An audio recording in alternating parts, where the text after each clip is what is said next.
You know, it's interesting in your novel, the title, the science fictional universe, that's obviously set in some future time, but are we now in a more science fictional universe than in the classic, when the classic science fiction was being written? I mean, do you think it's sort of embodied almost? I was thinking about this when you were talking about, in some ways, we're less conscious of scientific advances than 100 years ago. Mm-hmm. But I'm wondering if that's because it's just more ubiquitous in our existence.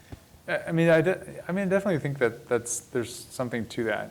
But I do sometimes I've given some thought to, like, are we past? If you could draw like the world history curve in terms of tech, if there were such a thing, a technology curve, is there some inflection point past which it's always going to feel like we're living in a crazy sci-fi universe more and more?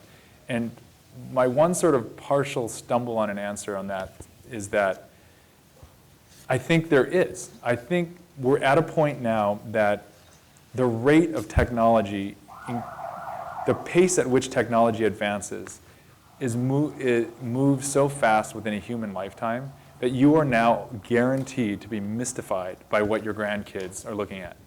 Whereas I'm not sure that was true before. I mean, you know what I mean? Like 1400 to 1500, right. battle axes, probably, right?